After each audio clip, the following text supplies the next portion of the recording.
বাসনার সেরা ভাষা রসনায়, আর রসনা যদি হয় মিষ্টি, তাতে তৃপ্ত জগৎ সৃষ্টি। নমস্কার, আমি ঝুমপলি পলিগ্রিনে আপনাদের সবাইকে স্বাগত জানাচ্ছি। রসনা তৃপ্তির সেরা উপায় যখন মিষ্টান্ন, আসুন বানিয়ে ফেলি একটা মিষ্টি। আজ আমি বানাচ্ছি বাংলার একটা ঐতিহ্যশালী মিষ্টান্ন, ছানার পায়েস।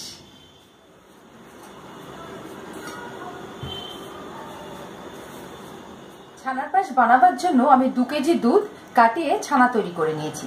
এবার এটাকে আমি ছেঁকে নেব।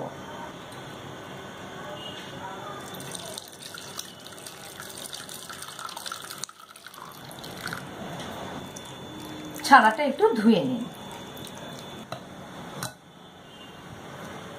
1 লিটার ফুল ক্রিম মিল্ক ফুটিয়ে অর্ধেক করে নিতে হবে। দেখুন, দুধটা ফুটে অর্ধেক হয়ে গেছে আর অনেকটা ঘন হয়ে এসছে। এবার আঁচ কমিয়ে দিন এবং 200 গ্রাম চিনি এর সাথে মেশান।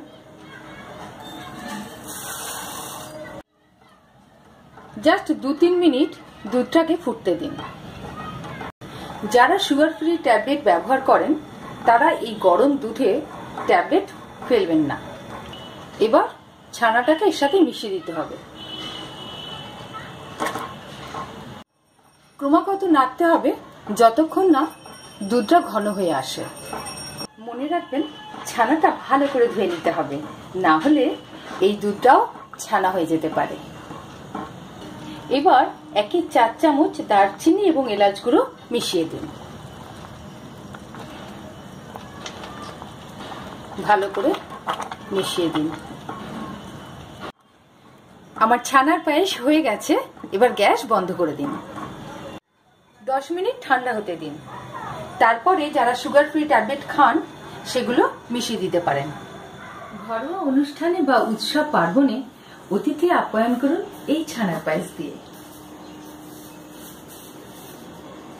জমিয়ে শীত বা প্রখর গ্রীষ্ম অথবা নববর্ষ, অধরে থাকুক লেগে মিষ্টান্নের স্পর্শ।